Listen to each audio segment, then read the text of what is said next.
বন্ধুরা, আমরা বর্ধমানের এমন এক জায়গাতে চলে এসেছি যার হিস্ট্রি তো প্রচুর আছে। বর্মন পরিবার, সেই পরিবারের যিনি সর্বোচ্চ, তার সাথে আমি কথা বলে নিয়েছিলাম। এর মহিমা সেটা আমরা সমস্ত কিছু আমরা জানতে পারলাম। যে মনের ভক্তি দিয়ে রাখছে, ডাইরেক্ট তোমরা সাক্ষাৎ করতে পারবে। বন্ধুরা, 1213 সাল থেকে প্রতিষ্ঠিত এই মন্দির। তো ইতিমধ্যে সমস্ত কিছু তথ্য জানতে অবশ্যই ভিডিওটা সম্পূর্ণ দেখো। এখানকার যে পরিবার রয়েছেন, বর্মন পরিবার, সেই পরিবারের যিনি সর্বোচ্চ যিনি বয়স্ক রয়েছেন, তার সাথে আমি কথা বলে নিয়েছিলাম এইখানে। ঠিক এই গেট দিয়ে আমি ঢুকে গেছি, আমি জানতাম না, চলে এসেছি। আর এই যে বড় মায়ের মহিমা সেটা আমরা সমস্ত কিছু আমরা জানতে পারি। এই ভিডিওটা দেখো মন দিয়ে, আর সমস্ত কিছু তোমার ডিটেলস তোমরা জানতে পারবে। আচ্ছা আচ্ছা, আপনি এই বংশের এই বংশের মৃগাঙ্ক শেখর বর্মনের পুত্র। হ্যাঁ হ্যাঁ। মৃগাঙ্ক শেখর বর্মন ছিল ভোলানাথ বর্মনের পুত্র। আচ্ছা আচ্ছা। আর ভোলানাথ বর্মন হচ্ছেন ওই গুরুদাস বর্মনের ছেলে। গুরুদাস বর্মনে এই মন্দিরটা সৃষ্টি করে পুজো আগার নিত্য সেবার ব্যবস্থা করেছে। এটা নিত্য সেবা চলতো না, এটা নিত্য সেবার ব্যবস্থা গুরুদাস বর্মন করে গেছে। আচ্ছা আচ্ছা, 50 বিঘে জমি দিয়ে। আচ্ছা আচ্ছা।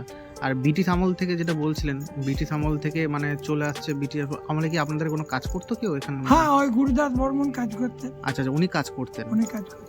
আর ব্রিটিশ আমল থেকেই আর কি পেয়েছিল আর কি সমস্ত কিছু। হ্যাঁ, ব্রিটিশ আমল থেকে পায় নাই, নিজের ক্ষমতায় যোগ্যতায় করেছিলেন। আচ্ছা আচ্ছা। পূর্বে আমাদের অবস্থা মোটামুটি ভালোই ছিল। আরও আরেকজনা চাকরিজীবী হয়ে এসে ব্রিটিশ আমলে চাকরিজীবী হয়ে ভালো রোজগার করে আরও জমি জায়গাটা বৃদ্ধি করেছিল 200 বছর আগে। তো 200 বছরের পর হঠাৎ দেখা যায় কি যে বাড়ির দরজায় একটা কালী ঠাকুর নামিয়ে দিয়ে গেছে।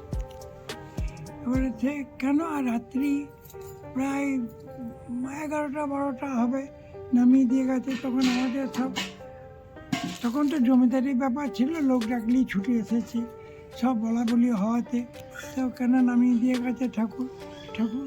শোনা যায় যে এই ঠাকুরটা এইখান থেকে তিরিঙ্গে বলে একটা গ্রাম আছে, সেই গ্রামে ডাকাত থাকতো, এই এরিয়ায় ডাকাতি করতো। সেই ডাকাতরা সেই কালী পুজো করতো।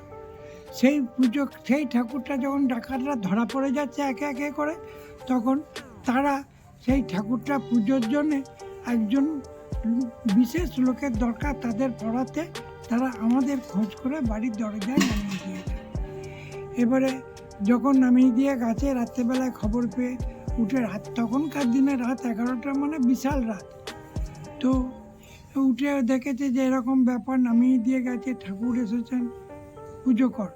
সবাইকে ডাকতি, সঙ্গে সঙ্গে বাঁশ টাঁশ মুঠে পুজো হলো।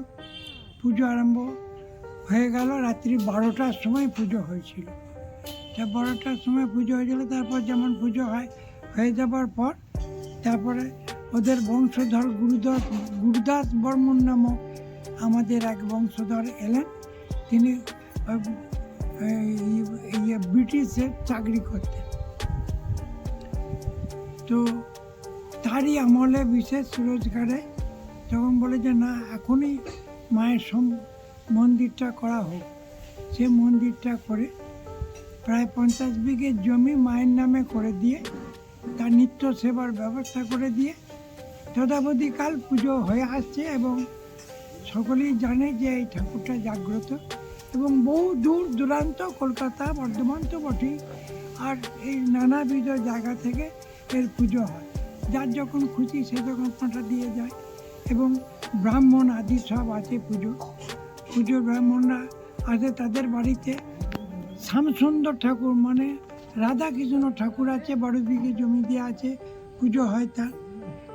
মহাদেবের ঠাকুর আছে, নারায়ণ ঠাকুর আছে, এর আনুষঙ্গিক। তো এইভাবে পুজো হয়ে আসছে। গুরুদাস বর্মন, তার পুত্র ভোলানাথ বর্মন, তার পুত্র মৃগাঙ্ক শেখর বর্মন, তার পুত্র আমরা 5 ভাই: মোহিত, অহিত, দিলীপ, অজিত, সাধন, রামপ্রসাদ। এই পুজো চলছে। অলৌকিক ঘটনা বলতে, এক সময় আমাদের বাড়িতে প্রচুর সোনা দানা পয়সা করি আছে বলে অনেক ডাকাত এসেছিল। ডাকাতরা ঢুকে সব ডাকাতি করলো, সব নিয়ে গেল, কিন্তু যাবার সময় তারা অন্ধ হয়ে গেল। সব ফেলে দিয়ে তখন ওই মন্দিরের কাছে দাঁড়িয়েছিল। এই নিয়ে তাদেরকে ধরা হলো। আর অলৌকিক ঘটনা আরও আছে, যার যখন অসুখ করে, যার যখন মনে অসুবিধা হয়, যার যখন মনের কোনো অভিলাপ, বাবা আমার কোনো সন্তান নাই, আমাকে একটা সন্তান দাও, আমি বাবা আমার রোজগারের কোনো অসুবিধা রয়েছে, আমাকে সেই রোজগারের ব্যবস্থা করো, এরকম নানাবিধ যার যার অভিযোগ সে সেখানে জানালে সেই মনসন্তুষ্টির জন্য যখন তাদের মনসন্তুষ্ট হয় তারা তখন মাকে কোনো সোনা দানা, ঠাকুরের পাঁঠা, পুজো ইত্যাদি সব দিয়ে যায়। আর আপনি যেটা বললেন যে 1203 সাল থেকে, 13 সাল থেকে। আচ্ছা 1213 সাল থেকে, হ্যাঁ, আচ্ছা, তো এটা মানে চলে আসছে বিগত দিন ধরে পুজোটা। আচ্ছা, তো এই মায়ের সঙ্গে ডাইরেক্ট সাক্ষাৎ করলেই ভক্তদের আর কি মন থেকে জানালেই সেই প্রার্থনা মা শুনে নেন শোনেন। একদম, মানে কারো কিছু অপেক্ষা করতে লাগে না যে কারোর মাধ্যমে। তুমি আমার এই মঙ্গল করো, আচ্ছা আমি আচ্ছা, এই অসুবিধায় পড়েছি। ব্যাস এইটুকুনি বললেই মা শুনে নেবেন। আচ্ছা আচ্ছা, ধন্যবাদ ধন্যবাদ।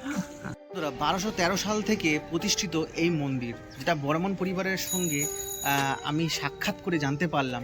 সমস্ত কিছু ডিটেলস তোমাদেরকে বলবো। এখানে মা অতীব জাগ্রত, যার যেটা মনস্কামনা হয় পূরণ করলেই মায়ের এখানে পাঠা বলি দেওয়া হয়, বিভিন্ন রকমের বলি এখানে হচ্ছে দেওয়া হয়। আর তোমরা দেখতে পাচ্ছ কিছু কিছু ক্ষেত্রে যাদের মনস্কামনা পূর্ণ হয় সেক্ষেত্রেও কিন্তু সোনা দানার উপর যে যেরকম সামর্থ্য মনস্কামনা পূরণ হলেই তারা এখানে চলে আসে আর এখানে মায়ের কাছে ভালোবেসে সহকারে দেয়। তো এটাই তোমাদেরকে জানানোর ছিল। বর্ধমান সাঁকো গলসি, এটা হচ্ছে অ্যাড্রেস।